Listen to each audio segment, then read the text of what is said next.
nacionales, las grandes empresas que están intentando meter la zarpa en el agua y que algunas lo consiguen, sino además las empresas y el tejido económico local, ¿no? Es decir, la pequeña y la mediana empresa, que es lo que tenemos fundamentalmente, ¿no? Pues sí. No sé si vamos a acabar igual de positivas y optimistas con el segundo bloque, que es el de desigualdad. Ignacio ha empezado ya, lo tiene muy claro, desde la segunda frase pues estaba clara, probablemente sea uno de los principales problemas, ¿no? Por lo que surge quórum. Aquí, desde la organización se apuntaba sobre todo a fijarnos la desigualdad que viene derivada de lo que es el mercado de trabajo, el contrato social, qué está pasando, esa masa que hay que está, bueno, según lo que decidan los patrones. No hemos vuelto a modelos un poco de los últimos 30 años, pues que pensábamos que no iban a ir tan mal, ¿no? Los contratos laborales, la precariedad, nos ha situado en un escenario realmente complicado, que bueno, en esa situación era un poco lo que quería apuntar al principio. ¿Cómo le pones a hablar a alguien de sostenibilidad? El otro día hablaba con un amigo que fabrica, nunca sé cómo se llama, las bandejitas esas de plástico, ¿no? Y decía, yo lo siento mucho, pero es que no voy a renunciar a esto, ¿no? Entonces, ¿qué sentido tiene ahí, Carmen, hablar del contrato social, de redistribución de las rentas de trabajo y de tiempos en este momento en el que estamos actualmente? Bueno, yo creo, pero voy a hacerte un giro, ¿vale? Y luego ya voy a lo que tú dices. Vale, bien hecho. Yo creo que el contrato social está roto, titular, sí, y no estoy hablando del contrato social de clase en este momento, luego vamos a él, ¿no? Estoy hablando del contrato social de género, ¿no? En el que se fundamenta a finales del siglo XVIII y que en este momento, aunque en la cotidianidad, ¿no? Está en pulsión, ¿no? Bueno, pues con los intentos de llevar vidas medianamente vivibles, ¿no? Por decirlo de alguna manera, lo cierto es que ese pacto o contrato social de género establecido hace aguas por todas partes, ¿no? Porque el funcionamiento de las sociedades y de la economía productiva en su conjunto descansa fundamentalmente sobre una serie de privilegios masculinos que ese pacto social otorgó, ¿no? De manera patriarcal al conjunto de los varones, eximiéndoles de la necesidad de estar presentes y asumir la responsabilidad en la reproducción social de la vida. Y como ese privilegio ha seguido vigente, digamos que se ha convertido en un tributo, en el sentido de que se ha trasladado a otra parte de la sociedad en una exigencia, ¿no? De incorporar. ¿Por qué empiezo por este giro? Porque no podemos seguir hablando solo de economía productiva sin tener en cuenta que todo el desarrollo y el mal desarrollo, sí que tal, ¿no? De la economía productiva descansa sobre una base, una explotación y la base del trabajo gratuito que realizan fundamentalmente las mujeres. Entonces, yo creo que en este momento ese reparto, ese contrato social por cuestión de género está roto. Eso no quiere decir que no existan esas prácticas en la cotidianidad. Y digo, está roto porque ya no es defendible ni argumentable en ningún foro de debate ni en ningún planteamiento alternativo y altermundista, ¿no? Que sigamos haciendo caso omiso a que eso está ahí y que tenemos que resolverlo. Bien, eso se traslada, obviamente, en que el pacto social, por cuestión de clases, de luchas de clases, está, ya no sé si decir roto, desmantelado, diluido, sí que, es decir, los últimos informes, tanto de la Red Europea de Lucha contra la Pobreza como el último que saca Oxfam y todas las organizaciones, ¿no? Tercer sector que están trabajando en esta cuestión de dimensionar, ¿no? Los diferentes ámbitos de desigualdad, hablan de que solo en el Estado español el 1% de la población más rica acumuló el 40% de la renta y riqueza que se generó en el 2017.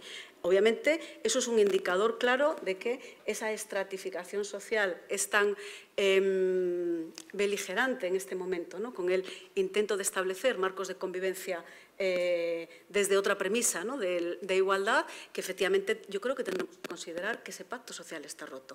Está roto por cómo se han gestionado las políticas de austeridad, está roto por las políticas neoliberales, ¿no?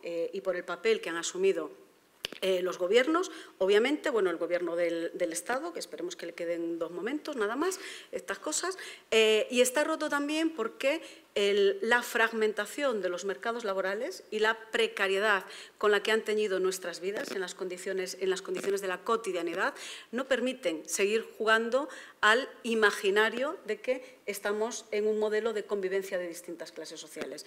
Estamos en un modelo de distopía total en cuanto a la convivencia de estratificación social y, desde mi punto de vista, la estratificación está más polarizada todavía, ¿no? Esa ficción construida por el sistema capitalista de esa gran clase media se desmorona porque no es cierto, no existe. O sea, el que las grandes movilizaciones de principios de este siglo vengan de los grandes sectores de población que forman el precariado, en donde hay una parte, un componente de feminización brutal, también ahí, ¿no? Yo creo que nos tendría que dar que pensar, ¿no? Es decir, la tendencia de lo que están provocando las políticas con las que se están gestionando esta crisis estafa, estos 10 años de crisis, lo que están provocando es esa mayor polaridad. Venga, me acabo. No. ¿Queréis matizar? O sea, a mí me ha gustado muchísimo el giro que ha hecho Carmen. Creo que a lo mejor vale la pena que seáis breves, pero que lo comentéis. Y esa es la premisa, es la mayor desigualdad que se puede establecer, para empezar. Y después ya vienen las otras. ¿Cómo lo veis? Bueno, desde luego, históricamente no hay un solo colectivo que podamos identificar que haya sufrido más la marginación y la opresión que la mujer a lo largo de todos los siglos, ¿no? Porque otros colectivos han sido en unas temporadas, en otras y demás, ¿no?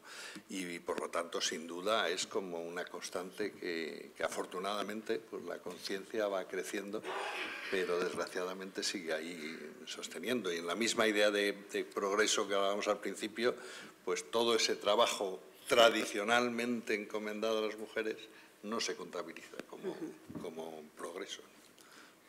Sí, absolutamente de acuerdo. O sea, la cuestión está en que los tiempos, el tiempo entendido como variable, lo entendemos como los tiempos productivos. El tiempo siempre es una ecuación matemática que tiene que ver con lo productivo, porque desprecia todo lo no productivo. Entonces, al despreciar lo no productivo, despreciamos aproximadamente unas 8 horas al día, que son las 8 horas de trabajo, el equivalente. En un cuadro que yo recuerdo haber visto de los tiempos no remunerados, los países del norte de Europa estaban en 6 horas, o sea, que eran tiempos dedicados a la familia y no remunerados. Pero había países que tenían 12 horas, 13 horas de tiempo no remunerado. ¿De qué dependía eso? Dependía de lo público y dependía del avance de las mujeres. O sea, estaba más claro que el agua, ¿no? Entonces, pero estamos hablando de verdaderas jornadas de trabajo, sin descanso, desde el lunes al domingo, sea la edad que sea, una persona, una señora de 70 años no se ha jubilado, una señora de 80 años no se ha jubilado porque tiene que seguir haciendo cosas. Y los hombres, sin embargo, parece que se jubilan mucho antes, de eso casi siempre se jubilaron ya, ¿no? Por tanto, es obvio que esa es una de las grandes cosas, ¿no? Las grandes lacras, ¿no? Y dentro de ese panorama, ¿cómo reconfiguraríamos la idea, un paradigma sobre la felicidad, el propio control de la vida de una persona? Pues es que yo creo que si yo tuviera un parámetro de definir la felicidad, yo creo que la gestión del tiempo es el más importante. Yo recuerdo que Marx decía, el comunismo será cuando una persona por la mañana pueda cazar, por la tarde trabajar en el campo, por la noche criticar, ¿no? Bueno, la verdad es que llevamos ya criticando mucho tiempo y por tanto casi estaríamos en el comunismo, ¿no? Pero esto de hacer muchas cosas, esto lo estamos aprendiendo, ¿no? Ahora, ¿cómo organizamos la vida para que el tiempo sea el tiempo asociado a la felicidad? Esta es la cuestión. Y ahí está todo esto que hemos hablado y está el tiempo productivo también. Está el tiempo productivo en el sentido productivo económico. ¿Cómo ha evolucionado los tiempos? Pues por un lado, por ejemplo, si pensamos en jornadas laborales, pues casi nos perdemos. Pero si pensamos en tiempo de trabajo de una persona a lo largo de la vida, o sea, ¿cuántos años trabaja una persona con cuántas horas al año? Pues estamos hablando de que hace 100 y pico años habían unas 300.000 horas al año. Son datos que daba Manuel Castel. Y ha ido rebajándose permanentemente. En el 2000 estaba en promedio en la OCDE en 150.000, pero había países que estaban en 60.000. ¿Qué había pasado? Que el tiempo de trabajo había disminuido muchísimo en la vida, a lo largo de la vida. Trabajaban menos años y menos jornadas. ¿Qué ha pasado desde el 2000? Que se ha roto eso. Trabaja más porque hay que ser competitivo, empieza a generar la curva inversa, por tanto, más tiempo productivo, pero no más tiempo productivo en el sentido eficiente, sino más tiempo de trabajo bruto, de trabajo de horas, de tiempo que quitas a la familia, tiempo que quitas, por tanto. Rango de felicidad. Primero, primero tener un tiempo disponible, eso está claro. Por tanto, recuperar los repartos de tiempo. Si hay más productividad, sigamos con la lógica que ha habido en la historia. Menos jornada de trabajo, menos tiempo al año. Lo segundo, y tiene que ver con lo de las mujeres, ¿tiene sentido que a lo largo de la vida se distribuya el tiempo de forma simétrica o una persona con 60 años no jubilado podríamos permitirle en jornadas, no sé, de 15 a la semana o 20 a la semana y que pudiera dedicarse a tareas sociales de reinversión de tiempo en la sociedad? Pues ¿por qué no? Pero, y al mismo tiempo una persona de 20 años pues que tiene más energía, puede tener más horas, pues probablemente. Y cuando empiezas a tener familia y tienes 30 y tantos años, ¿cómo organizamos el tiempo? Eso en el fondo supone una organización asimétrica del tiempo, y tenía que la sociedad entender que los primeros años son de una forma, que los últimos son de otra, y que al final uno puede tener, por así decir, un compromiso de trabajar 90.000 horas o 70.000 horas, pero las trabajas de forma acumulada, organizándolas en función de las necesidades de la gente, ¿no? Pues yo lo veo de tal forma, ahí está la madre del cordero, o sea, es cómo distribuir los tiempos productivos, cómo distribuir los improductivos y cómo distribuir las cuestiones de género, los cuidados y que al final y al cabo es donde está la felicidad, ¿no? Y con esto acabo. Cuando hablamos del hogar hay también tiempos muertos, malos, por ejemplo, el tiempo de trabajo es un tiempo malo, que hay que acortar. El tiempo de abastecimiento, ir a por las cosas, pues también.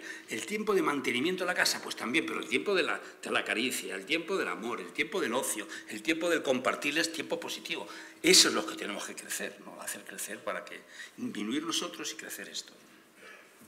A mí me parece que el tiempo es un factor fundamental para el desarrollo humano en general, y cuando las feministas nos ponemos a producir y a darle así vueltas a las cosas, decimos que el tiempo es un factor de desigualdad de género, y un factor de desigualdad de género clave, y que necesitamos incorporar otras dimensiones de medición de la pobreza, que no solo podemos estar hablando de pobreza monetaria cuando hay una parte que está medida en falta de tiempo, en falta de tiempo disponible para descansar, cultivarte, socializar, divertirte, ¿no? En fin, es decir, la pobreza de tiempo es cada vez una realidad más evidente y tiene un sesgo de género, ¿no? Muy específico, ¿no?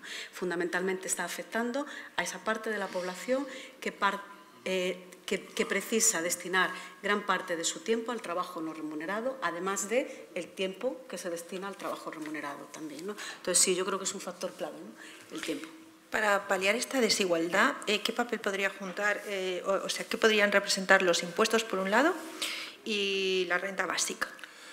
Bueno, pues obviamente un papel muy importante, pero parcial, ¿no? O sea que, primero, como habéis subrayado muy bien, hay muchos tipos de desigualdad y entonces, en principio, los impuestos a renta básica, estamos hablando de rentas monetarias y de la desigualdad monetaria, en principio, digo, y por lo tanto, pues ya solo afecta a una parte de las desigualdades. Y en segundo lugar, porque para luchar contra la desigualdad lo que hay que ir a las causas y a las raíces, y entonces es ahí donde hay que primero luchar, ¿no? Como sabemos que esa lucha es larga, pues hay que luchar para corregir los efectos negativos que produce el sistema de relaciones laborales, sociales, familiares, de género, etcétera, ¿no? Entonces, en ese campo lo que necesitamos es unos impuestos, por supuesto, progresivos, justos y suficientes, ¿no? Progresivos, que pague más el que más tiene, no como ahora, que realmente lo soportan los trabajadores y las trabajadoras, y el resto, las grandes fortunas, no pagan impuestos, ¿no? El capital financiero no paga impuestos, ¿no? No es justo cuando hay tantos beneficios fiscales que encima benefician fundamentalmente a niveles altos de renta, cuando están todas las guaridas fiscales, que no paraísos, guaridas de delincuentes, cuando hay tantos fraude y tanto agujero, ¿no? Entonces, tenemos que luchar por conseguir eso. Y suficientes, ¿y qué significa suficientes? Pues hay que decir suficientes para defender nuestros derechos. Es decir, los tributos realmente son un instrumento no solo porque hacen pagar más a los más ricos para la igualdad, sino sobre todo porque garantizan derechos básicos de ciudadanía, como es la educación, como es la sanidad, como deberían ser dependencia, vivienda y tantas otras cosas, ¿no? Entonces, cuando oímos hablar de que hay que reducir los impuestos, yo escucho hay que reducir los derechos, ¿eh? Es decir, que no me engañe usted, o sea, obviamente lo de pagar a todos nos cuesta, pero bueno, como en la comunidad, pero si no funciona nada, pues habrá que pagar entre todos los vecinos, pues igual, ¿no? Si se recortan los gastos de comunidad, pues el ascensor dejará de funcionar y la casa estará sucia y no sé qué. Y la renta básica, pues es algo parecido, ¿no? En el fondo, yo creo que esta sociedad más o menos reconoce que no puede dejar a nadie muriéndose de hambre e históricamente ha ido arbitrando rentas básicas, ¿no? Para quien dejaba de trabajar, pues la pensión de jubilación, para el que perdía el empleo, se han ido arbitrando así rentas básicas, pero muy ligadas a la idea de pleno empleo, ¿no? Con lo cual, si quien no había entrado en el mercado de trabajo se quedaba fuera de la renta básica. Yo suelo decir que el Roto pondría un chiste de sacad a las mujeres y los niños primeros del barco que nos salen más baratas, que no les pagamos pensiones, porque al no haber pasado por el mercado de trabajo no tenían derecho a nada, ¿no? Entonces, la renta básica lo que viene a decir es, mira, dejémonos de historias, es deber constitucional garantizar una vida digna a toda la ciudadanía, por lo tanto, garanticemos un mínimo a todos los ciudadanos. Que luego el que tenga más tenga que pagar impuestos que devuelva más que esa renta básica, pues así se hará, ¿no? Pero de entrada garanticemos y sin necesidad ni de burocracia ni de que usted pase por el estigma de que póngase aquí uno pobre de solemnidad y 2.000 papeles para demostrar que no tal, que gastamos más dinero en vigilar a que no se engaña y que no sé qué, que realmente el que engaña lo consigue pasar y en cambio desanimamos a mucha gente que tendría necesidad, que o bien desiste, porque ya se pierde en la burocracia, o bien tarda 24 meses en cobrar la renta correspondiente, ¿no? Entonces sería sin duda un instrumento de avance, aunque repito, empecemos o no olvidemos nunca o luchemos sobre todo en las causas muy variadas de muchas y muy variadas desigualdades, ¿no? Sí, no, yo solo apuntar que, bueno, que por supuesto es un tema de debate abierto lo de la renta básica y en la izquierda también, pero que hay una renta básica de derechas. O sea, ahora mismo élites globales están también defendiendo el concepto de renta básica, pero el concepto de renta básica que están defendiendo es desmantelamiento del estado de bienestar y un mínimo garantizado asistencial a las poblaciones del mundo. Eso puede ser funcional para el desarrollo capitalista futuro. O sea, lo que se trata no es de construir, destruyendo, o sea, hablar de renta básica y desmontando el estado de bienestar, no, en absoluto. No, se trata de, caminando en el sentido de avance social, o sea, garantizar aquellos colectivos que están hoy fuera, garantizarles unas rentas siempre garantizadas, ¿no? Pero hay peligro de que sea un juego de palabras en el que caigamos si no somos conscientes de que tenemos que defender las dos cosas, ¿no? Sí, yo en esta misma línea, ¿no? Efectivamente, yo creo que deberían saltar todas las alertas, ¿no? Cuando escuchamos instituciones como el Fondo Monetario Internacional, nada sospechoso de ser ni progresista, ni feminista, ni nada tal, ni nada así, ¿vale? Defendiendo instrumentos de política fiscal como la renta básica, ¿no? Porque lo que no están diciendo, pero que sabemos que hay detrás, es el desmantelamiento, ¿no? O sea, con ello, el desmantelamiento de todo el sistema de protección social. Yo creo que es un debate que requiere muchos procesos de reflexión, ¿no? Porque, primero, creo que socialmente no está bien entendido, porque hay un discurso que a veces puede conflictuar, que es, a ver, pero entonces estamos por sistemas fiscales y tributarios progresivos, es decir, a cada quien según sus necesidades y de cada quien según sus capacidades, o aquí café para todos, ¿no? Café para todos, Amancio Ortega, Koplovich y el vecino de abajo también, ¿no? ¿Qué tal? Es decir, yo creo que esa confusión está socialmente y que está muy extendida y que hay que hacer un trabajo de pedagogía. Y luego a mí me preocupan cosas, ¿no? Pues digo que yo también creo que el debate es muy complejo y necesitamos ponernos ahí a articular propuestas de acción, ¿no? Una de las cosas que me preocupa, que ya lo ha comentado el compañero y que yo he insistido en ello, pero luego hay otra cuestión que me preocupa y es que yo en este momento me preocupo muy seriamente con cualquier propuesta de política pública, de acción política, que no tenga una capacidad de subvertir el orden de género del status quo patriarcal, así de claro. Es decir, y a mí la renta básica, entiendo todos los efectos beneficiosos y yo creo que tenemos que sentarnos para ver cómo se puede articular una propuesta de ese tipo, no me garantiza condiciones suficientes de que tenga capacidad de subvertir la división sexual del trabajo. Y por eso creo que de manera indirecta y sin querer provocarlo, ¿no? explícitamente, puede ser una trampa patriarcal para que atrape a las mujeres que ya están recluidas en la reproducción social en la misma actividad, pero ahora aumentando su capacidad de pago. Es cierto, ¿no? Entonces, esto lo quiero decir porque yo también creo que efectivamente el debate es complejo y tenemos que incorporar muchos elementos. No, vamos por alusiones. Sí, es que creo que esto luego va a dar bastante juego al debate. Lo contrario, claro. No, para nada. Venga, un matiz breve porque creo que esto luego va a servir de debate general. Muy breve. Uno, yo creo que hay en que el hecho de que Davos, un Fondo Monetario y tal, empiecen a hablar de renta básica, me preocupa más lo que significa que en el fondo dejan de perseguir el objetivo de pleno empleo. Como ejemplo, que dicen, bueno, como conseguir el pleno empleo es complicado, vamos a calmar a la gente, no vayan a enfadarse y montarnos revoluciones. O sea, que yo creo que va más por esa preocupación, ¿no? Y, por supuesto, estando de acuerdo en que no hay que desmantelar otras prestaciones. Respecto a lo de ricos y pobres, bueno, es curioso. Ahora, el impuesto sobre la renta de las personas físicas da una renta básica a los que declaran, que no son precisamente los pobres, y todos esos que has dicho declaran, porque hay un mínimo familiar y personal que es una renta básica. Luego, esa no genera problemas y en cambio esta otra, que es simplemente más sencilla, sí, cuando lo que hay que mirar es el resultado final. Y el resultado final de cualquiera de las propuestas de renta básica es que todas las propuestas, al final unos ganan y otros pierden. Y los que van a perder son los niveles altos de renta y por eso se oponen. Y por eso tanto freno. Y por último, por supuesto, es un debate profundo el que has planteado. Lo que también es positivo es que mientras los sistemas actuales de rentas mínimas son familiares, el de renta básica es personal. Y por lo tanto, en principio, no soluciona el problema, porque obviamente la renta básica no va a solucionar todos los problemas, pero sin duda alguna empodera más a la mujer porque tiene unos ingresos propios, todos sabemos, ¿no? La de mujeres que no se han separado porque no tenían recursos y no tenían medios. Bueno, si te van a dar un dinero por ti, por tus hijos y tal, por ti, no por tu familia, ¿no? No al cabeza de familia, que es él además, ¿no? Yo creo que no subvierte, pero empodera. Y por lo tanto, en principio, creo que es positivo. Pero nos llevaría...